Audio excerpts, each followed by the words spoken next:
Hi. In our ongoing series of video blogs, as I promised a couple weeks ago, we're going to continue introducing people from the GWSB community.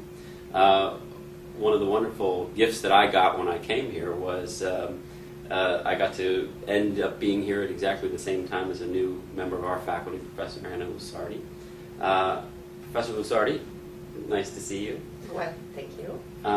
So your research is primarily on financial literacy. So tell us a little bit about that. Well, we have witnessed this change in that people are increasingly being put in charge of their own financial security after retirement.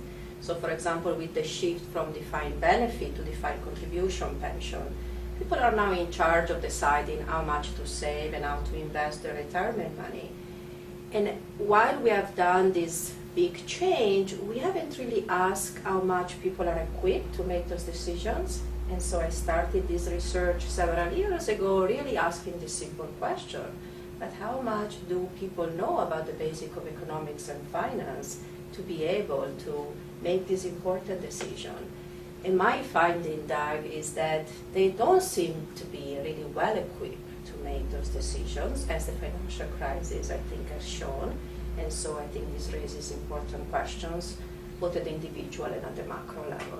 So it's interesting that it's not just that people on Wall Street were doing risky things and didn't actually understand perhaps what they were doing, but your argument is that actually people in their everyday lives really don't have the adequate financial literacy.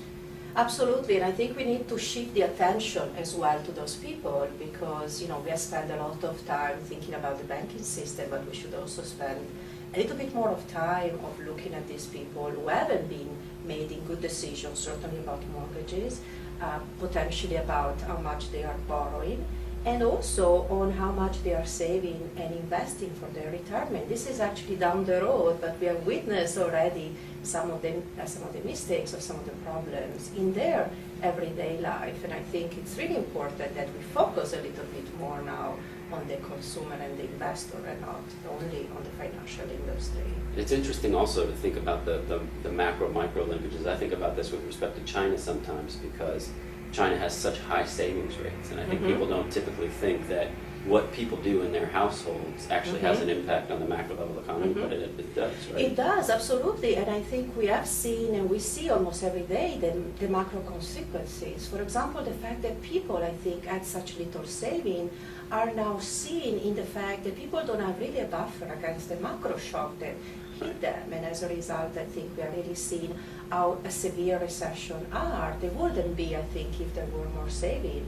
We are going to see down the road how much people are accumulating for their retirement. Right. And I think we really want to take actions, to avoid maybe the repetition of seeing people not saving enough and have to intervene at that time.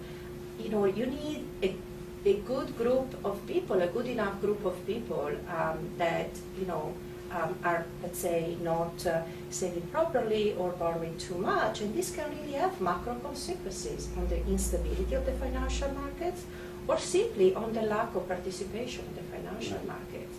So these micro behavior, as in China, do translate into the macroeconomy. Interesting. So last question. You were at a wonderful institution in New Hampshire. And you came to Washington, D.C. So tell us what brought you here? Well, I have become very passionate about this topic, maybe more than the usual academics does, and I really think it is important to be in Washington and follow very closely the changes that are happening, the discussion that is going on currently with the new Bureau and the Office of Financial Literacy within the Bureau. I have worked with the U.S. Treasury in the past, and I hope to continue a little bit this role, perhaps just as an academic advisor, and most importantly, to be able to use the research I'm doing to really inform policy.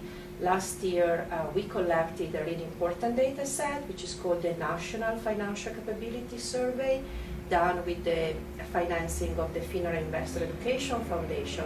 And now we have the data, and we know a lot of important statistics about what Americans are doing and are not doing.